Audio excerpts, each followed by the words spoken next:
साधु सर्व अर्थ के प्रकाशी मांगलिक के उपकारी हैं। तिन्हीं को स्वरूप जान रखते भाई जो भक्ति काय को न माए स्तुति को उचारी हैं। धन्य धन्य तुम ही सो काज सब आज भय करी जोरी बारंबार वंदना हमारी है। मंगल कल्याण सुख ऐसो हमें चाहत है। ओ मेरी ऐसी दशा जैसी तुम धारी है। ओ मेरी ऐसी दशा जैसी तुम धारी है। इस प्रातःकालीन क्लास में, और आज हमारी ये पहली क्लास है जिसमें द्रव्य गुण पर्याय की चर्चा अभी हम सभी को प्रारंभ करनी है। ये भव्य हाथ उठा रहा है, कुछ पूछना है इसको? भव्य कुछ कहना है क्या? नहीं भाई साहब, उसको कुछ नहीं बोलना। ठीक है। जिसके उठ रहे हो यदि क्वेश्चन ना हो तो इनको नीचे कर दो। चलिए हाँ, करते हैं। द्रव्य गुण पर्याय ये बालबोध पाठमाला और सिद्धांत प्रवेशिका के आधार अभी हम सभी को इसका अध्ययन करना है। चूंकि बहुत सा विषय इस संबंधी आपने अनेक स्थलों पर सुना होगा, अनेक माध्यमों से इसको आप जानते होंगे। चूंकि एक ऐसा विषय है, ये 5 साल के हमारे अपने ही कोर्स में अनेकों बार हम पढ़ते हैं। शुरुआत बहुत सामान्य से करते हैं, धीरे धीरे उस विषय की गहराई को पकड़ते हैं। पहले एक बार बाल बोध में उसी विषय को पढ़ेंगे, फिर वीतराग ज्ञान में उसी विषय को पढ़ेंगे, फिर सिद्धांत प्रवेशिका में, छह ढाला में, पंचाशतिकाय प्रवचन सार, कॉलेज में भी अनेक स्थलों पर यह विषय हमारे और आपके परिचय में आता है। क्या नाम? मानस? मानस जी भैया। तुमको मैंने पीपीटी भेजी थी। नहीं, 1 मिनट में दूसरी डिवाइस से ज्वाइन हो रहा हूँ, उससे मैं शेयर भी कर सकूंगा। शायद शाश्वत जैन ग्वालियर को भेजी हो सकती है। मैं 1 मिनट दूसरी डिवाइस से ज्वाइन हो रहा हम्म।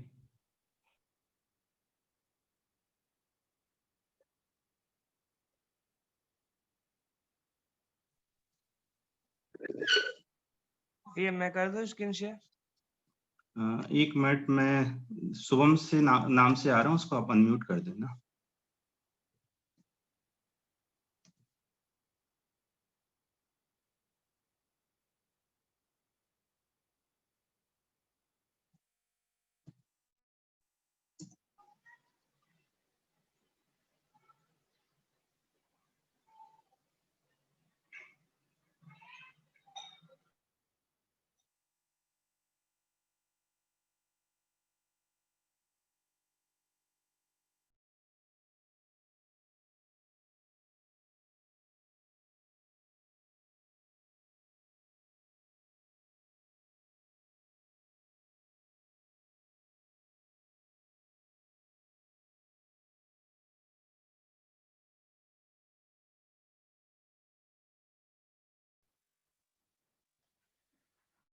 अनेक स्थलों पर इस विषय को आप पढ़ेंगे, पढ़ते हैं, और कितनी बार आपने पढ़ा होगा। कुछ 12th के भी हैं, वरिष्ठ के भी विद्यार्थी हैं, और जो कनिष्ठ में आ गए हैं उन लोगों ने भी इस विषय को बाल बोध में तो 2 बार पढ़ चुके हैं अभी तक। मेरे ख्याल से बाल बोध भाग 1, 2 इस विषय को आप लोगों ने पढ़ा है। बाल बोध 1, 2 में आपने द्रव्य का पाठ पढ़ा होगा, और बाल बोध भाग 3 में भी आपने द्रव्य गुण पर्याय इस पाठ को पढ़ा होगा।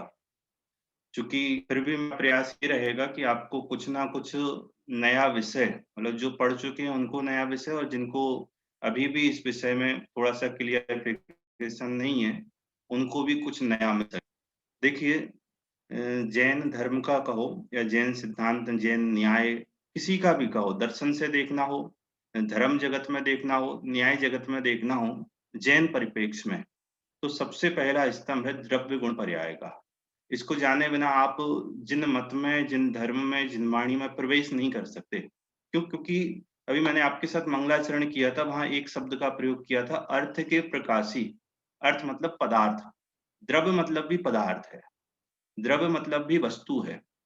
ये जो हम चर्चा करने वाले हैं पूरी, ये वस्तु की कहो, द्रव्य की कहो, पदार्थ की कहो, एक ही बात है। हम एक सत्ता की चर्चा करेंगे और एक सत्ता की चर्चा के माध्यम से विश्व की जितनी भी सत्ताएं हैं, मतलब हम संपूर्ण विश्व की चर्चा जो केवली भगवान ने देखी है, उसकी संपूर्ण चर्चा कुछ पीरियड में करेंगे। इसके बाहर आप देखेंगे द्रव्य गुण पर्याय, इसके बाहर आपको कुछ नहीं मिलने वाला। सुखी होना हो तो इसको जान के होंगे, दुखी होना हो तो इसको बिना जाने होंगे। पूरा विषय जैन धर्म का कहो, पूरे दुनिया का कहो, पूरे विश्व का कहो, वह एक आधार स्तंभ है। इसके बिना जिनवाणी नहीं है, इसके बिना जिनवाणी में प्रवेश नहीं है, इसके बिना कुछ नहीं है। इसलिए ये विषय हमको बहुत अच्छे से ऐसा कंठस्थ होना चाहिए। कंठस्थ करते हैं, समय सार कंठस्थ करते हैं। ऐसी द्रव्य गुण पर्याय का जितना भी कॉन्सेप्ट है, ये हम सभी को पहली क्लास से, मतलब धीरे धीरे बढ़ेगा तो उसकी सूक्ष्मता, उसकी गहराई, उसके अन्य भेद प्रभेदों को जानेंगे, लेकिन उसका जो सामान्य कॉन्सेप्ट है, ये हम सभी को क्लियर होना ही चाहिए। सबसे पहले मैं इस चर्चा को प्रारंभ आपके साथ करूंगा। दो आधार है मेरे पास, एक बालबोध भाग 3 का और एक लघु जैन सिद्धांत प्रवेशिका का। वो कि सिद्धांत प्रवेशिका गोपाल दास जी बरैया के द्वारा लिखित है, उसके आधार से लघु जैन सिद्धांत प्रवेशिका में जो संकलन किया गया है, उसके आधार से मुझे पूरी ये चर्चा आपके साथ करनी है। देखिए, पहले सामान्य रूप से ये पाठ प्रारंभ होता है एक बहुत छोटी सी परिभाषा से, और वह परिभाषा आपको याद है, इसलिए आपकी स्क्रीन पर मैं नहीं ला रहा। वह परिभाषा है विश्व की। विश्व कहो, दुनिया कहो, जगत कहो, लोक कहो, वर्ल्ड कहो, एक ही बात है। क्या क्या नाम बोल दिए मैंने विश्व के? विश्व, दुनिया, जगत, वर्ल्ड, ये सब एक ही बात है। देखो, संसार नहीं बोला मैंने और भव भी नहीं बोला। संसार और भव ये अलग चीज है।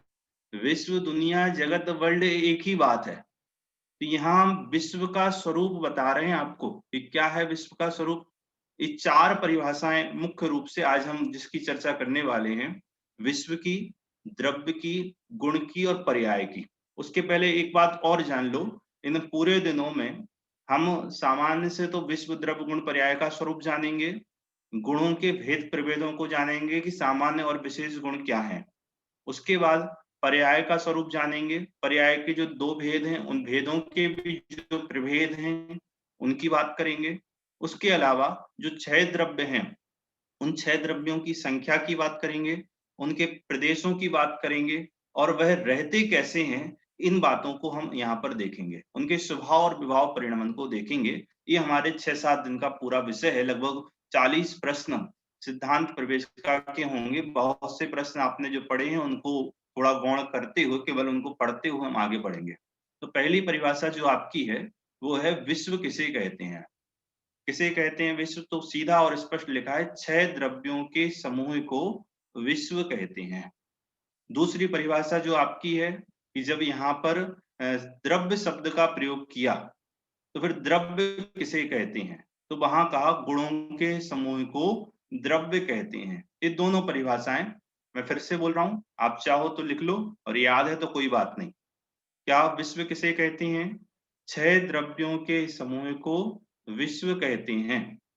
दूसरा, जब द्रव्य शब्द का प्रयोग किया तो द्रव्य किसे कहते हैं? कि गुणों के समूह को द्रव्य कहते हैं। स्क्रीन शेयर करूं? नहीं, आवश्यकता नहीं है, चूंकि ये परिभाषाएं इन लोगों ने पढ़ी हैं पहले भी, तो सबको लगभग याद ही है। फिर भी एक बार और लिखो, आराम से लिखो, कोई जल्दी नहीं। विश्व किसे कहते हैं? 6 द्रव्यों के समूह को विश्व कहते हैं। दूसरा, द्रव्य किसे कहते हैं? कि गुणों के समूह को द्रव्य कहते हैं। चलिए, विश्व पढ़ा अभी हम सभी ने कि विश्व किसे कहते हैं। अब विश्व सोचो कि है क्या विश्व? हाँ, ये भारत ये विश्व है, या 288 देश मिलकर एक विश्व बनते हैं, या जहां मनुष्य और त्रियंश रहते हैं वो विश्व है, या यहाँ 24 तीर्थंकर इस भरत क्षेत्र में हुए हैं, ये विश्व है, या सभी तीर्थंकर इस मध्य लोक से 2.5 द्वीप से मुक्ति पधारते हैं, वो विश्व है, या असंख्यात द्वीप समुद्र वो विश्व है। क्या है विश्व? ये कहते हैं कि पूरा लोक एक विश्व है। लोक क्या है कि पूरा विश्व है, लोक नहीं, लोक के बाहर जो अनंत आकाश है वो एक विश्व है। समझ में आया? हमारी कल्पना से कई गुना बाहर, हमारी कल्पना से कई गुना बाहर। हमारी कल्पना में तो फिर भी बहुत कुछ है, जिनको हम बहुत ज्ञानी और बहुत विद्वान और बहुत समझदार मानते हैं। ऐसे साइंटिस्ट से, ऐसे खोजियों से, ऐसे दार्शनिकों की मान्यता से भी जिस विश्व की चर्चा जैन धर्म में हुई है वह उनकी कल्पना से कोसों दूर है। क्या? जिसके अंदर ऊर्ध्व, मध्य, अधो, ये 3 लोक का नक्शा आप सभी ने देखा होगा, देखा है क्या नहीं? हाँ, कम से कम मुझे, इसलिए मैंने कंप्यूटर खोला कि मुझे सबके चेहरे थोड़े थोड़े से दिखते रहे। ढूंढ ला दो, हाँ देखा है, 3 लोक का नक्शा देखा होगा। कैसा है? शक्तिमान सब देख चुके हैं? शक्तिमान जैसे पैर फैला के और अपनी कमर पे दोनों हाथों को रख के खड़ा होता है, और समझ लो शक्तिमान खड़ा है और उसकी गर्दन नहीं है। तो ये विश्व का एक नक्शा है, सामने से दिखता हुआ और फिर अंदर वैसा ही गहराई में गया हुआ है। ये विश्व का नक्शा है। कटी भाग से जहां कमर है वहां समझ लो मध्य लोक है, और उस मध्य लोक के नीचे 7 नरक पृथ्वियां अधोलोक है, और उसके ऊपर ऊर्ध्वलोक, और ऊपर गर्दन आकार में एक सिद्ध शिला है।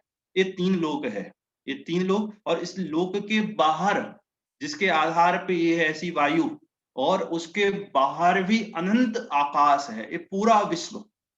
इसकी बात कर रहे हैं कि यह 6 द्रव्यों का समूह है। किसका समूह है ये 1 नहीं, 2 नहीं, 3 नहीं, कितने? ये 6। ये 6 भी संख्या नहीं कह रहे, ये 6 जातियां कह रहे हैं। ये क्या कह रहे हैं? 6 संख्या नहीं कह रहे, 6 जातियां कह रहे। जैसे जैन कितने? जैन जाति एक है। जैन कितने हैं? कि जैन लाखों हैं। हिंदू जाति एक है, और हिंदू कितने हैं? कि हिंदू करोड़ों हैं, अरबों हैं। मुस्लिम जाति एक है, और मुस्लिम कितने हैं? कि वो अरबों हैं, करोड़ों हैं। ऐसे ही द्रव्य तो कितने हैं? कि अनंतानंत हैं। देखिए समझो, भारत में कितनी जातियां निवास करती हैं? कि भारत में आदियां निवास करती, कौन कौन सी? हिंदू, मुस्लिम, क्रिश्चियन, बौद्ध, हाँ, और ईसाई। इस तरह से एक एक जो जाति बनाई है, ऐसे यहाँ पर 6 द्रव्यों की जाति। एक जाति का एक द्रव्य, उसकी संख्या, एक जाति का एक द्रव्य, उसकी संख्या अनंतानंत। एक जाति का एक द्रव्य, हो सकता है वो एक ही हो संख्या में, हो सकता है वो एक दो हो संख्या में, हो सकता है वो संख्या में अनंत हो। तो ये जो कह रहे हैं ना, विश्व 6 द्रव्यों का समूह है, मतलब इन 6 द्रव्यों के अलावा विश्व में और कुछ नहीं है। जब इनके नाम आएंगे आप खुद से ढूंढना और मुझे बताना कि भाई साहब मुझे इसके अलावा कुछ और भी मिला है विश्व में, इसको आप क्या नाम देंगे? क्या अभी जो परिभाषा हम पढ़ रहे हैं, क्या पढ़ रहे हैं? कि 6 द्रव्यों का समूह विश्व है, और जब मैं आपको उनके नाम बताऊं तब आप मुझे खोज के देना कि इनके अलावा भी विश्व में कुछ और है। ये आप कल्पना करके देखना, क्या इनके अलावा कुछ और हो सकता है? कि जितने हैं वो सभी इसी के अंदर आ गए हैं? ये आपके ऊपर छोड़ा भविष्य के लिए। अभी तो क्या समझना है, ये जो पूरा विश्व है ये मात्र और मात्र 6 द्रव्यों के समूह से मिलकर बनता है। 6 में से एक भी कम नहीं है, पूरे 6 हैं। क्या? 6 में से एक भी कम नहीं है। पूरे 6 द्रव्यों का जो एक समूह है उसका नाम विश्व है। और विश्व कैसा है कि हमारी कल्पना से परे, बहुत बड़ा, हमारी कल्पना से परे, बहुत बड़ा। हमारी कल्पना तो ठीक है, हमसे अधिक जो बुद्धिजीवी जीव हैं उनकी कल्पना से बहुत अधिक। प्रश्न हम बाद में ले लेंगे पूरा एक विषय होने के बाद। फिर भी किसी का हो हाथ खड़ा कर देना, जब मुझे बीच में लगेगा कि तब मैं आपका प्रश्न ले लूंगा। ठीक है? हाँ, आशीष मोदी, बाद में लेते हैं तुम्हारा प्रश्न, पहले एक बात हो जाए, हो सकता है तुम्हारे प्रश्न का समाधान इसी विषय में आ जाए। हाँ, चलिए, तो ये बात क्लियर हुई सबको कि 6 द्रव्यों का विश्व है। इस विश्व में इन 6 द्रव्यों के अलावा और किसी की सत्ता नहीं है। फिर भी मैंने कहा मात्र 6 वस्तुएं नहीं है, 6 जातियां हैं।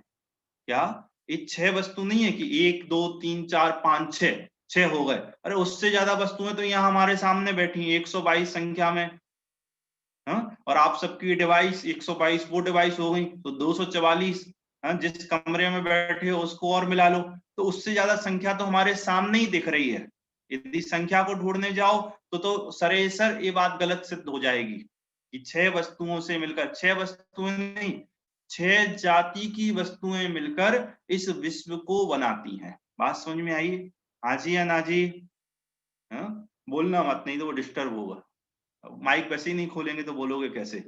चलिए, दूसरी परिभाषा, मतलब अपने मन में बोल लो जो बोलना है वहीं के वहीं। दूसरी परिभाषा, ये यहाँ पर कहा कि 6 द्रव्यों का समूह ये विश्व है। यहाँ पर एक बात और कर लेते हैं, मैंने इसके पर्यायवाची आपको पहले बता ही दिए। विश्व कहो, लोक कहो, दुनिया कहो, जगत कहो, वर्ल्ड कहो, एक ही बात है।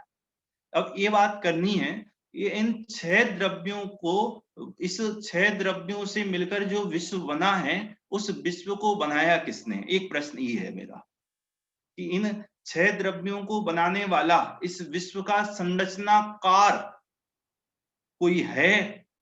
बहुत पढ़ा है हमने तो हिंदू अपने लौकिक पुस्तकों में। हाँ? हिंदी साहित्य की पुस्तकें हो, संस्कृत साहित्य की पुस्तकें हो, या कोई धार्मिक साहित्य हमारे कोर्स में आ गया हो, या किसी के साथ उठते बैठते हो तो बहुत सुना है, तो ब्रह्मा ने सृष्टि की रचना की और विष्णु इस सृष्टि को चलाने वाले हैं और महेश सृष्टि के विध्वंस करता है। ये 3 परिभाषाएं हमने बहुत सुनी है, ब्रह्मा सृष्टि के बनाने वाले कर्ता और विष्णु इसको चला रहे हैं। जैसे रेलगाड़ी को पायलट चला, रेलगाड़ी को वो चलाता है ड्राइवर, ऐसे ही इस विश्व को विष्णु पायलट की तरह उड़ा रहे हैं। और महेश, एक काम ही उनका ये है कि जो आया ब्रह्मा बनाएगा, तुम चलाना और हम मिटाएंगे। तो तीनों आपस में ही लड़े पड़े हैं। कल्पना में ऐसा हो सकता है। यहाँ पर हमको ये बात करनी है कि इस विश्व को बनाया किसने है? देखो, इस विश्व को किसी ने नहीं बनाया, ये अनादि अनंत शाश्वत है। ये विश्व कैसा है? अनादि अनंत शाश्वत है, इसको बनाने वाला कोई नहीं है। और जिस चीज को बनाने वाला कोई नहीं है, उसको संहार करने वाला, उसको नष्ट करने वाला भी कोई नहीं होता। विश्व कैसा है? अनादि अनंत शाश्वत है, इसको बनाने वाला कोई नहीं है, यह स्वयं निर्मित है, ये स्वयं से है, स्वयं सिद्ध है। क्यों? क्योंकि यह जिन 6 द्रव्यों से मिलकर बनता है ना, उनको भी बनाने वाला कोई नहीं है। यह जो विश्व 6 द्रव्यों के समूह से मिलकर बना है, तो उन 6 द्रव्यों को बनाने वाला कोई नहीं है। तो फिर इस विश्व का कर्ता, धर्ता, हर्ता, नष्ट करता कोई भी नहीं है। एक बात क्लियर। फिर हमने बहुत पढ़ा है, क्या पढ़ा है भाई? संसार का नाश करो, संसार में बहुत दुख है। हाँ, संसार का नाश करके ही मुक्ति की प्राप्ति होती है। जे जे भय अरिहंत, जे जे भय सिद्ध, वो सभी कैसे हुए हैं? इस संसार का नाश करके हुए हैं। पढ़ा है क्या नहीं?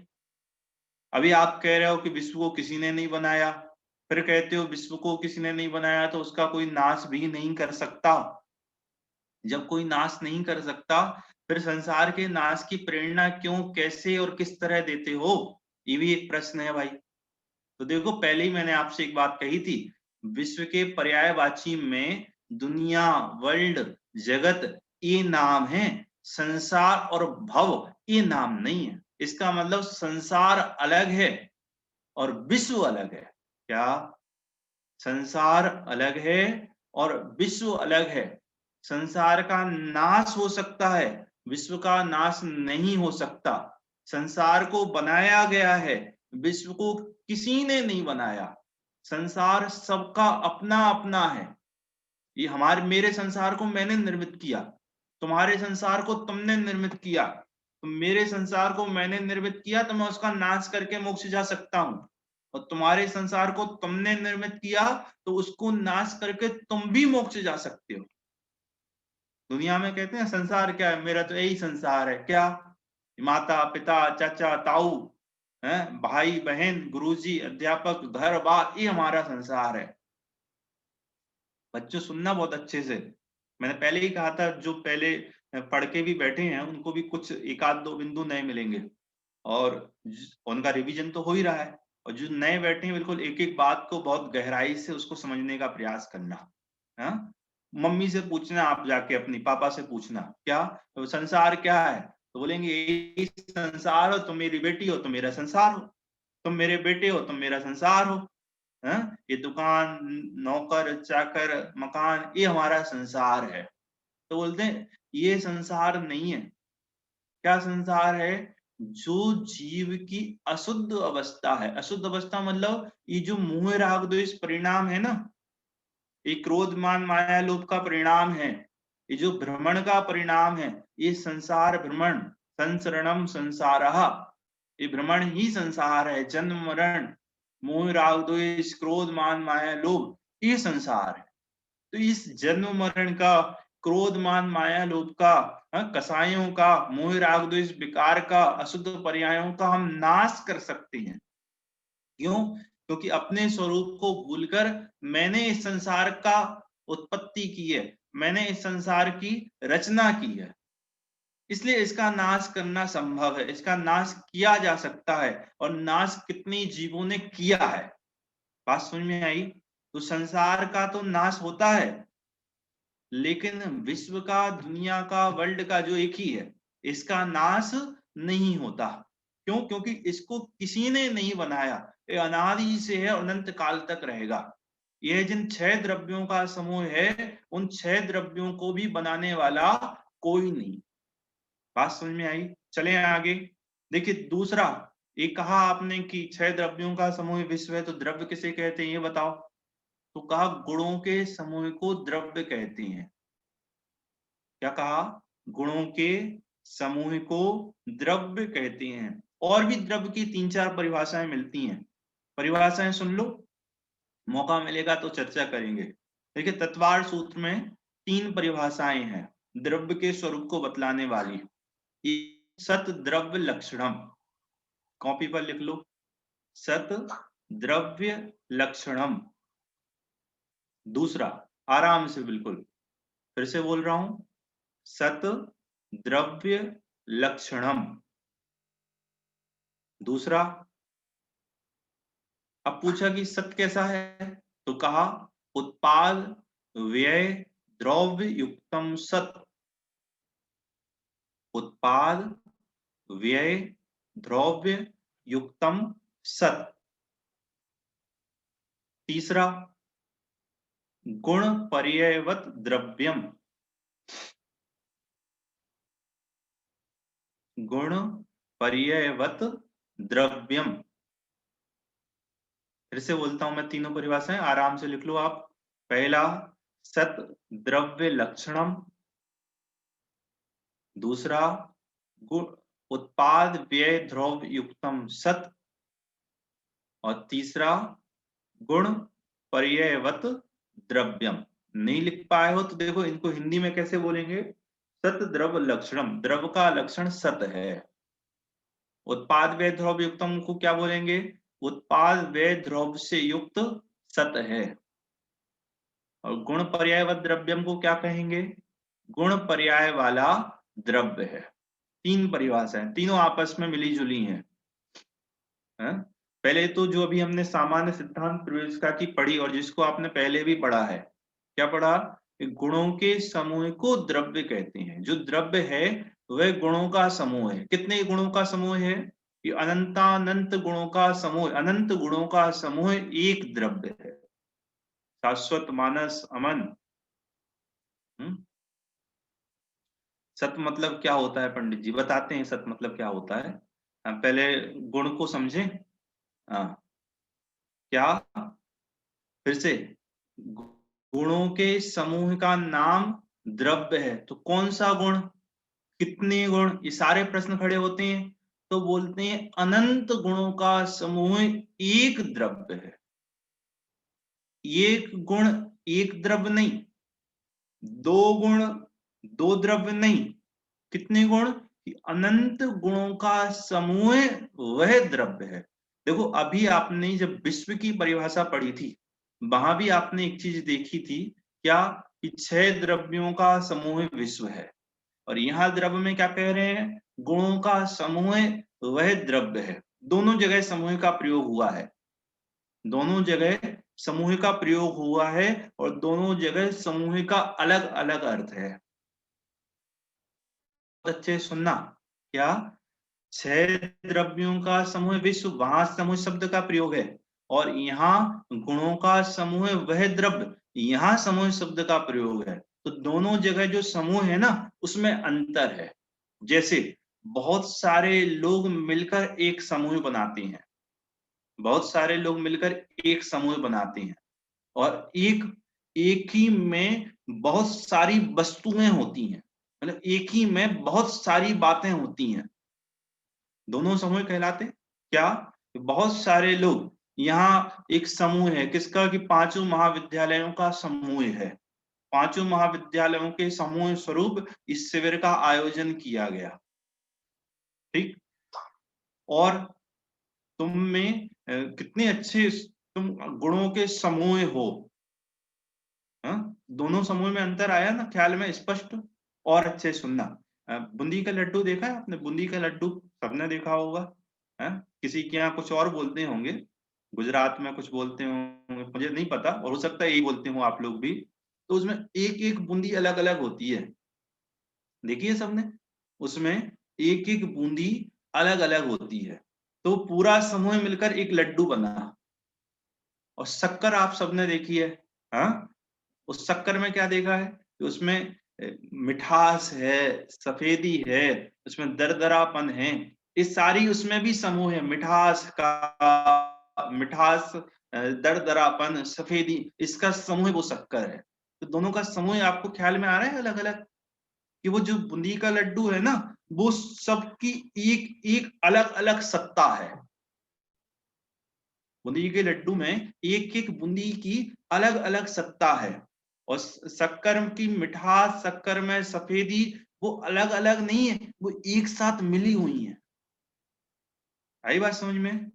वो एक साथ मिली हुई है। ऐसी जो 6 द्रव्यों का समूह विश्व कहा ना, वहां 6 द्रव्यों का समूह रूप जो विश्व है, वहां सभी एक साथ रहते हैं, लेकिन एक मेक नहीं हो जाते। कैसे नहीं हो जाते? कि मिल नहीं जाते, सबका अस्तित्व अलग अलग भिन्न भिन्न रहता है। 6 द्रव्य विश्व में एक साथ रहते हैं, अरे एक साथ तो ठीक है, एक स्थान पर रहते हैं, एक क्षेत्र में रहते हैं। जिस स्थान पर एक द्रव, वहीं पे आपको 6 द्रव मिल जाएंगे, लेकिन तब भी सबकी सत्ताएं अलग अलग हैं। उदाहरण के लिए समझो, ये शरीर दिख रहा है, और यहाँ जीव भी है। तो जीव और शरीर एक हो गए क्या अलग अलग है? जीव का अपना अस्तित्व है, और शरीर का अपना अस्तित्व है। जीव अपने स्वद्रव क्षेत्र काल भाव रूप है, और शरीर अपने स्वद्रव क्षेत्र काल भाव रूप है। तो सभी की अपनी अपनी अलग अलग सत्ता है ना, एक साथ रहने पर भी। जो कहा 6 द्रव्यों का समूह विश्व, वहां सभी एक में नहीं होगा, सभी कैसे हैं? अपनी अपनी अलग अलग सत्ताओं को लेकर है। एक बात क्लियर हुई? हाँ जी या ना जी? मुंह हिलाओ थोड़ी सी। हाँ, ये उल्टी हिला रहा है, कौन है? संयम जैन। तो महाराष्ट्र वाले विद्यार्थी ऐसे हाँ बोलते हैं। हाँ? चलो फिर से बोलता हूँ, बाद में आपको 5-10 मिनट का टाइम भी दूंगा कुछ पूछने के लिए। हाँ, देखो, चलिए क्या कहा? समूह की बात मैं आपसे कर रहा हूं। समूह क्या है? 2 तरह का समूह। एक वो बूंदी के लड्डू की तरह, कैसा? कि जहां सबकी अपनी अपनी अलग अलग सत्ता है, वो एक में एक नहीं हुए, सबका अपना अपना अलग अलग अस्तित्व है। सबकी सब अलग अलग है। अस्तित्व शब्द समझ में नहीं आ रहा हो तो ऐसा समझो वो अलग अलग है, 6 अलग अलग है, उनकी अनंता संख्या है, 6 में अलग अलग है। वो है 6 द्रव्यों का समूह विश्व। गुण में ऐसी स्थिति नहीं है, द्रव्य में ऐसी स्थिति नहीं है। वहां अनंत गुणों का समूह कहा ना, तो एक साथ रहते हैं, एक मेक रहते हैं। कैसे रहते हैं? एक मेक, जहां मिठास, वहीं सफेदी, वहीं दरदरापन, वहीं और भी जो भी उसके गुण होंगे, हाँ, उसका रस, उसका गंध, उसका कलर, वो सब एक साथ रहते हैं। जीव है तो ज्ञान, दर्शन, सुख, वीर्य, हाँ, जीवत्व आदि अनंत गुण उसके एक मेक रहते हैं। तो जैसे समूह का अर्थ वहां पर क्या समझना कि सबकी सत्ता अलग अलग न्यारी न्यारी है, और यहाँ गुणों का समूह द्रव्य है, तो वो जो गुण हैं वह द्रव्य के साथ तन्मय होकर रहते हैं, द्रव्य के साथ एक मेक होकर रहते हैं। वो मिठास उस शक्कर के साथ, सफेदी उस शक्कर के साथ, उसका दरदरापन उस शक्कर के साथ बिल्कुल मिला जुला रहता है। उस शक्कर की सत्ता ही उन सबसे है। आई बात समझ में? हाँ जी या ना जी? दो बातें हुई क्या कि जो गुण है उसमें जो समूह द्रव्य है, उसमें जो समूह शब्द का प्रयोग किया, वहां द्रव्य उस वो जो गुण है ना उस द्रव्य के साथ तन्मय होकर रहती है, और जो विश्व में समूह शब्द का प्रयोग किया वहां सब रहते एक साथ हैं, लेकिन सबकी अपनी अपनी स्वतंत्र सत्ता होती है। चले आगे, क्या कह रहे हैं? गुणों का समूह द्रव्य है, तो कितने गुण? अनंत गुणों का समूह वह एक द्रव्य है। तो यहाँ क्या जानना विशेष रूप से कि स्पष्ट कहा है अनंत गुणों का समूह द्रव्य, एक गुण नहीं, 6 गुण मिलकर एक समूह बना ले, 10-20 गुण मिलकर अलग समूह बना ले, ऐसा नहीं। जो द्रव्य होगा वह अनेक द्रव्य नहीं हो सकता। यदि हो जाए तो क्या समस्या आएगी? सोचा कभी कि जैसे समझो ये पेन है, ये अनंत गुणों का पिंड है, अब इसका एक एक गुण एक एक द्रव्य हो जाए तो क्या समस्या आएगी? मैं जो बोलता हूं आप मिलान करना मेरी कल्पना से और आपकी शक्ति से। क्या कि यदि एक गुण एक एक द्रव्य हो जाए तो ये पेन नहीं रहेगा, नहीं रहेगा ना, ये पेन नहीं रहेगा, और मतलब वस्तु का नाश हो जाएगा। और इसके जो अनंत गुण है ना, तो कितने द्रव्य बन जाएंगे? एक एक गुण को एक एक द्रव्य कहने पर अनंत द्रव्य बन जाएंगे एक वस्तु के आधार से। कितने द्रव्य बन जाएंगे? अनंत द्रव्य बन जाएंगे एक वस्तु के आधार से। क्यों? अनंत गुणों का पिंड एक द्रव्य, और आपने एक गुण को एक द्रव्य माना, तो कितने द्रव्य हो गए? अनंत द्रव्य, और इस सत्ता ही नष्ट हो गई। आई बात समझ में? तो एक गुण एक द्रव्य नहीं, अनंत गुण मिलकर अनंत गुणों का पिंड वो एक द्रव्य है। जितने भी द्रव्य हैं संख्या में, जो अनंतानंत द्रव्य हैं, वो सभी मिलकर क्या है? अनंत गुणों का एक एक पिंड है। आगे चलें, दो बातें हुई, विश्व किसे कहते हैं, द्रव्य किसे कहते हैं। अब गुण शब्द का प्रयोग हुआ, तो गुण बताओ भाई किसे कहते हैं? गुण बहुत सुंदर परिभाषा है, देखो मैं शेयर कर रहा हूं आपकी स्क्रीन पर। इसमें दो बातें आपको विशेष रूप से देखनी है, देखिए।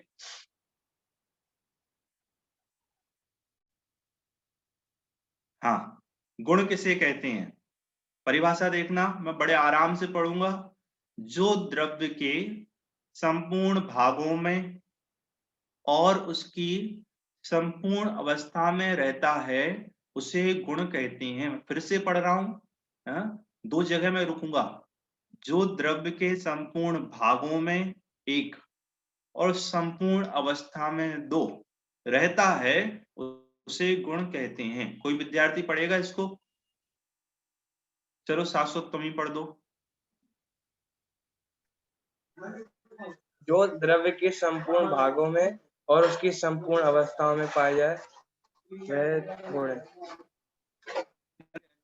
लिखा है, पढ़ो। मानस कहाँ है? मानस, चलो ये संयम हाथ खड़ा कर रहा है, संयम पढ़ो, संयम। तो म्यूट करो भाई इसको, कौन है होस्ट? जो द्रव्य के संपूर्ण भागों में और उसकी संपूर्ण अवस्था में रहता है उसे गुण कहते हैं। बहुत बढ़िया। चलिए, आपने भी परिभाषा, मैं इसको हटा रहा हूं। चलिए, क्या कहा? जो द्रव्य के संपूर्ण भागों में एक पूर्ण विराम, एक अल्प विराम, और जो उसकी संपूर्ण अवस्थाओं में रहता है उसे गुण कहते हैं। तो गुण द्रव्य के दो जगह रहता है, दो जगह समझने के लिए। क्या क्या? कि उसके संपूर्ण भागों में, भाग मतलब क्या? उसके संपूर्ण क्षेत्र में रहता है। भाग मतलब क्या? वह उसके संपूर्ण क्षेत्र में रहता है, भाग का मतलब ये है। और अवस्था मतलब क्या? उसकी जितनी भी हालत होंगी, जितनी भी दशाएं होंगी, जहां जहां वह जाएगा, जहां जहां वह रहेगा, उन सब जगह उसके वह सभी के सभी गुण रहते हैं। नहीं आया अभी भी समझ में? समझो, एक द्रव्य है, एक पेन, पेन ही पास में है मेरे, ठीक है। इसका भाग क्या है? इसका पूरा क्षेत्र यहां से लेके ऊपर तक, इसके पूरे भाग हैं। दिख रहा है सबको? ये कौन खेल रहा है? ध्रुवार्थी संभव। अच्छा, पेन लेके देख रहा है वो। हाँ, चलो देखो क्या कह रहे हैं। ये पेन को, इसमें आपको दो चीजें देखनी है। एक तो इसका भाग, भाग मतलब उसका क्षेत्र, ठीक है, उसके प्रदेश। तो इसके भाग क्या है कि यहां से लेके ये यहां तक पूरा, ये इसके भाग हैं। तो जो गुण है ना, वो इसके पूरे भाग में रहेंगे। एक इसकी अवस्थाएं, इसको मैंने तोड़ दिया, तोड़ूंगा नहीं, समझ लो इसको तोड़ दिया, तोड़ के उसको कुचल दिया, कुचल के उसको जला दिया, तब भी वो रहें। ये तो वैसे अनंत पुद्गल परमाणुओं का एक पिंड, मतलब अनंत द्रव्यों का एक समूह है ये तो। हाँ, उदाहरण के लिए समझना, क्या भाग मतलब इसका पूरा क्षेत्र, द्रव्य जितना बड़ा है उन पूरे द्रव्य पे उसके अनंत गुण रहते हैं। और समझो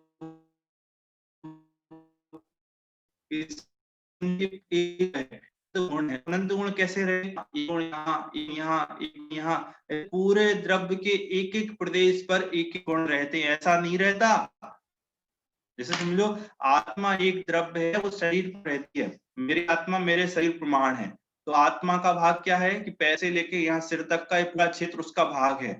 तो इसके जो अनंत गुण है, आत्मा रहती है, ज्ञान यहाँ रहता है, दर्शन यहाँ रहता है, हाँ, उसका सुख यहाँ रहता है, और भी अनंत गुणों के अपने अपने अलग अलग प्रदेश हैं। ऐसे नहीं रहते द्रव्य में गुण। कैसे रहते हैं कि जितना बड़ा द्रव्य है उतना ही बड़ा गुण, ज्ञान गुण सिर से लेकर पैर तक, दर्शन गुण भी सिर से लेकर पैर तक, सुख गुण भी सिर से लेकर भी उतनी। तो उसकी जो मिठास है, वो नीचे आपको एक स्थान पर मिठास मिलती होगी और एक स्थान पर आपको उसके काले कलर का स्वाद आता होगा। ऐसा अलग अलग स्वाद आता है। हाँ, पूरे गुण में मिठास मिलती है, पूरे गुण में कालापन दिखता है। हाँ, पूरे अधिक, यदि उसमें थोड़ी बहुत कड़वाहट भी होगी तो पूरे गुण में होगी। ऐसा नहीं होगा कि ऊपर होगी नीचे नहीं होगी। इसका मतलब क्या है कि जितना बड़ा द्रव्य है उसके सर्व गुण भी उतने ही बड़े होते हैं। ज्ञान या मस्तिष्क में नहीं होता, ज्ञान कहाँ होता है? पैर के स्थान में भी है ज्ञान, या हाथ के स्थान में भी है।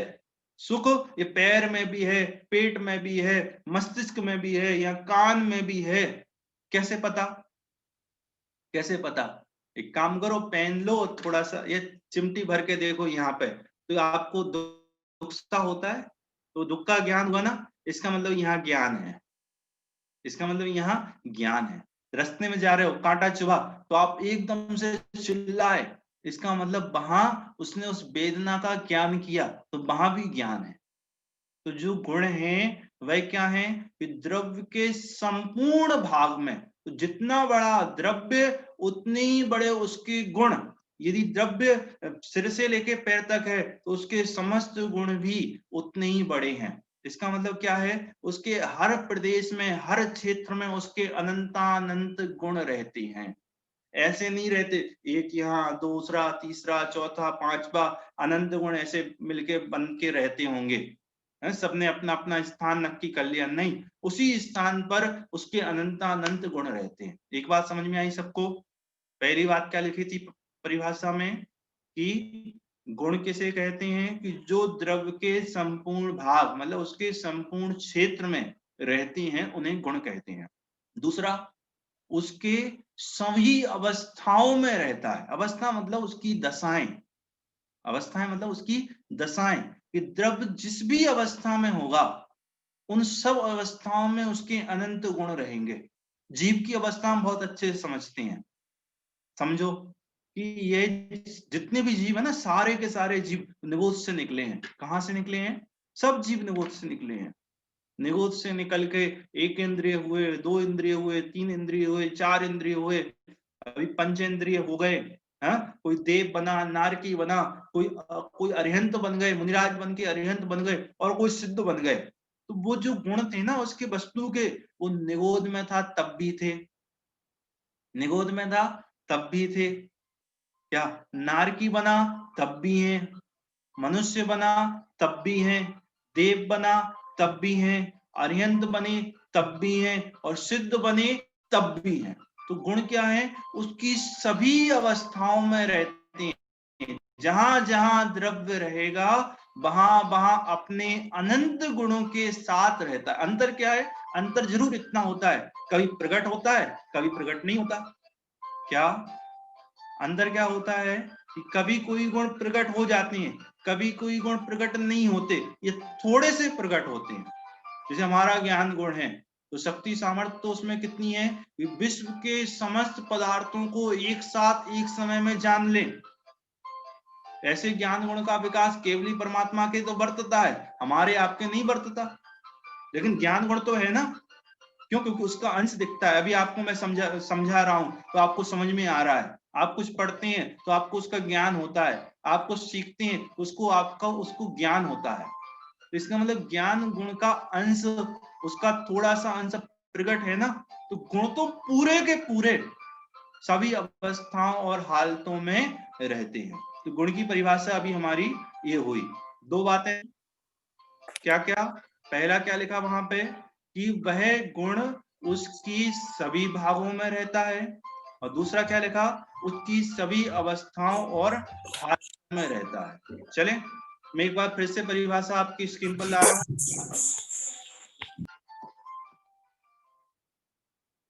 देखिए, गुण किसे कहते हैं? जो द्रव्य के संपूर्ण भागों में और उसकी संपूर्ण अवस्था में रहता है उसे गुण कहते हैं। उसके पहले ऊपर की दो परिभाषाएं और देख लो। विश्व किसे कहते हैं? 6 द्रव्यों के समूह को विश्व कहते हैं। द्रव्य किसे कहते हैं? गुणों के समूह को द्रव्य कहते हैं। गुण किसे कहते हैं? जो द्रव्य के संपूर्ण भागों में और उसकी संपूर्ण अवस्था में रहता है उसे गुण कहते हैं। ये आपकी, एक मिनट, ये मोबाइल बंद कर दूं मैं।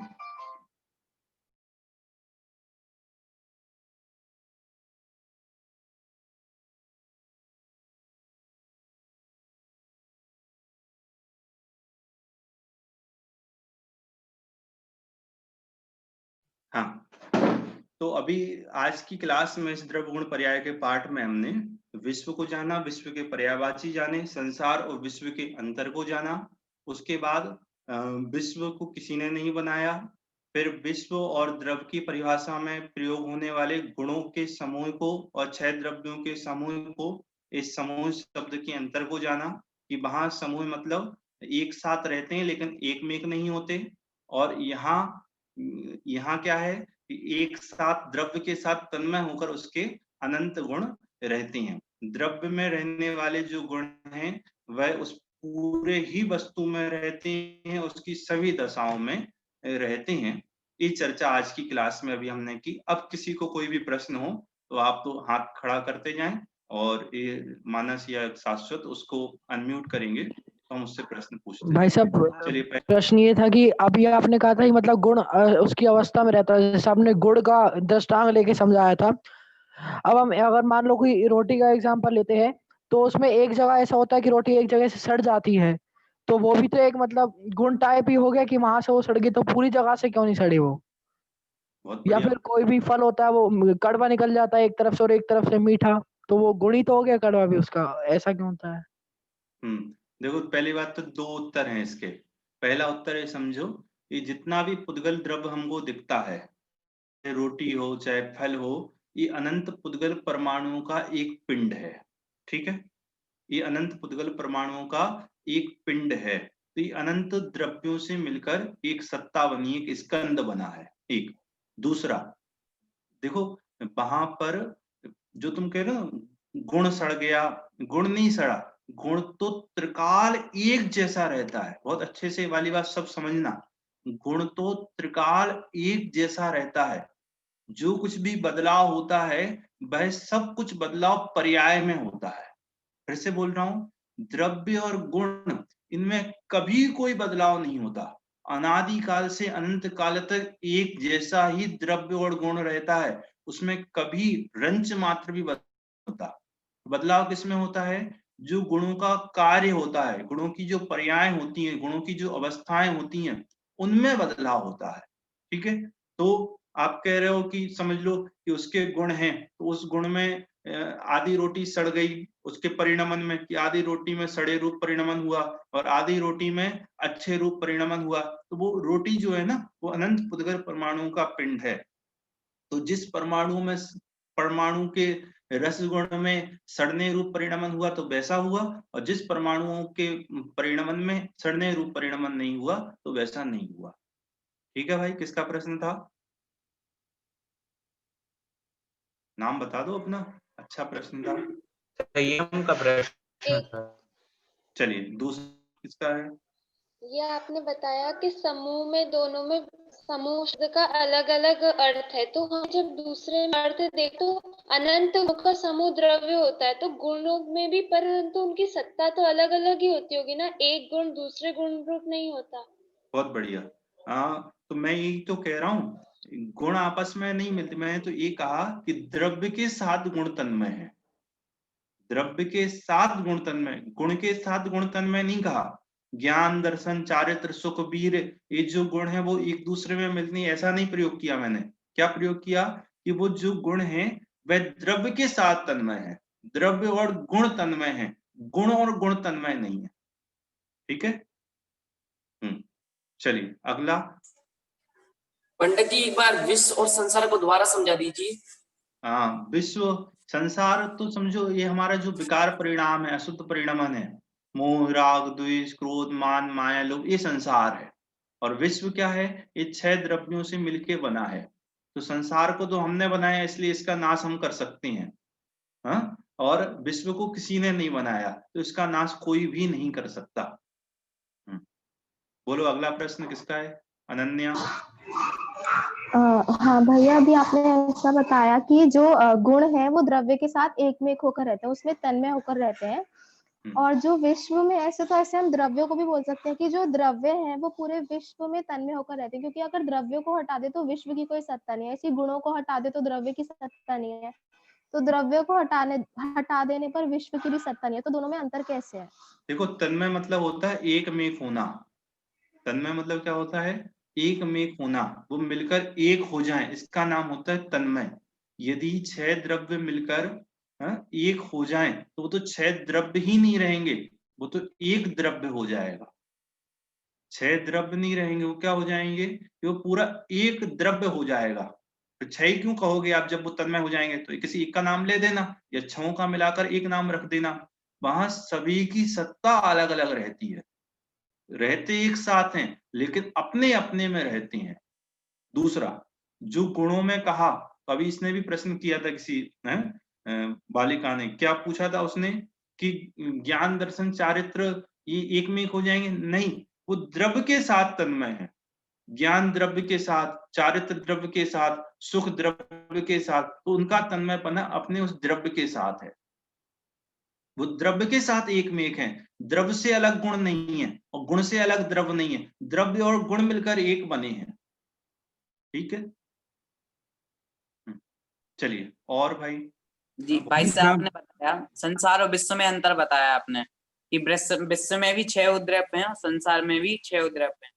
तो हाँ। जैसे आपने बताया कि संसार का नाश होता है, विश्व का नहीं होता, तो संसार में जो द्रव्य हैं, जो 6 उद्रव्य आ रहे हैं, मतलब द्रव्य का भी नाश हो रहा है।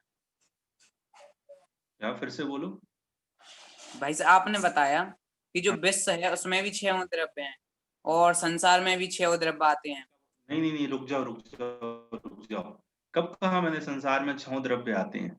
विश्व 6 द्रव्यों का समूह है। संसार जीव की अशुद्ध पर्याय, पुद्गल धर्म आकाश काल का तो कोई संसार ही नहीं है। ये तो जीव संसार तो आता है ना संसार में। जीव को आता नहीं, जीव की अशुद्ध अवस्था, अशुद्ध पर्याय का नाम संसार है। जी भाई साहब। मोह राग द्वेष का नाम संसार है। मोह राग द्वेष का अभाव कर दो तो संसार का अभाव हो गया, सीधा है। और यदि विश्व का अभाव करोगे तो पता है क्या होगा? हैं? ये जो दिख रहा है ना सब हमको, ये कुछ नहीं दिखेगा। और मोह राग द्वेष का करोगे तो भगवान बन जाएंगे। चलिए भाई थोड़ा जल्दी पूछो। हाँ, संयम।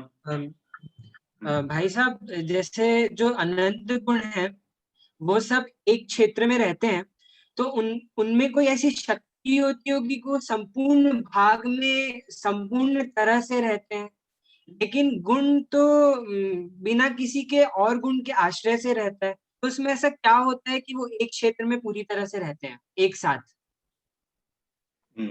भाई उसका स्वरूप ही है, सत्ता है। जिस पहली बात तो जो स्पष्ट सब लोग ये कर लो, गुणों की अपनी अपनी भिन्न भिन्न सत्ता और भिन्न भिन्न परिणमन है। ज्ञान गुण का परिणमन जानना है, दर्शन गुण का परिणमन दर्शन है। ज्ञान दर्शन के कार्य को नहीं करता, दर्शन ज्ञान के कार्य को नहीं करता। ये बात क्लियर है। और जो ये गुण है वो द्रव्य के साथ मिलकर रहते, तो इसमें ऐसा क्या है? तो उनमें ऐसा है, जब हम विषय अभी सामान्य गुण पढ़ेंगे ना, उसमें एक अगुरु लघुत्व गुण आएगा। तो अगुरु लघुत्व गुण ये कहेगा कि द्रव्य अपने गुणों को नहीं छोड़ता अथवा किसी अन्य द्रव्य में जाके नहीं मिलता। तो अगुरु लघुत्व गुण से उसके जो गुण हैं वह अपने साथ हमेशा ही रहते हैं। ठीक है, चलो भाई अगला। भाई साहब आशीष। आपने पहले कहा था कि जो 6 द्रव्य हैं वही विश्व हैं, और फिर आपने ये बोला था कि जो लोक के बाहर है वो भी विश्व है, तो अल्लोकाकाश कैसे विश्व हुआ? 6 द्रव्यों का समूह है, उसका नाम विश्व है। तो वो मैं ये कह रहा हूं कि उसके बाहर मतलब 6 द्रव्यों के अलावा विश्व नहीं है, तो उसको भी मिलाकर एक विश्व है। आवाज नहीं आ रही आशीष। भैया आपने बोला था कि लोक के बाहर भी विश्व है, तो लोक के बाहर तो अल्लोकाकाश है, तो वो विश्व कैसे हुआ? उधर हमने लोक अलोक का विभाग नहीं किया। एक सामान्य कथन में कि जो कुछ भी है वो विश्व के अंतर्गत है, उसके बाहर नहीं है, ये सामान्य कथन है। जब हम लेकिन अल्लोकाकाश विश्व नहीं होगा, है ना? हाँ, मतलब कोई अलोकाकाश की कोई इन 6 द्रव्यों के अलावा कोई भिन्न सत्ता होगी, ऐसा नहीं होगा। ठीक है, मतलब लोक अलोक का विभाग वहां नहीं किया। चलिए और कुछ प्रश्न हो तो हम एक और किसी का है पूछो भाई। भैया आपने मतलब जो जीव द्रव्य और पुद्गल द्रव्य, शरीर और जीव है, ये दोनों एक साथ रहते हैं तो उनमें एक क्षेत्र का संबंध है। तो जीव में और जो उसके गुण हैं, जो ज्ञान दर्शन चारित्र्य, जो उसके गुण हैं ज्ञान दर्शन चेतना, तो उनमें कौन सा संबंध होगा? जीव के ज्ञान दर्शन चेतना गुणों में कौन सा संबंध होगा? उसको कह दो तादात्म्य संबंध। ठीक है, उसको कहते हैं तादात्म्य संबंध। इसको हम तन्मयपना शब्द का प्रयोग कर रहे थे। चलिए ठीक है, अभी हम विराम लेते हैं। जिनवाणी स्तुति कराएंगे तो कराओ भाई एक साथ सबको। जय जिनेन्द्र। हाँ,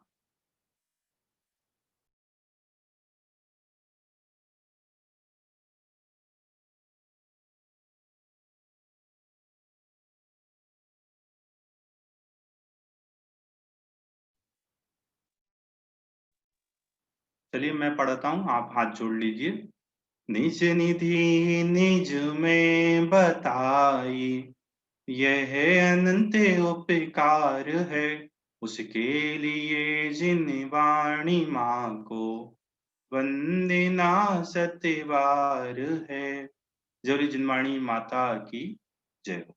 अभी सभी लोग 9 बार नमो का पढ़ेंगे।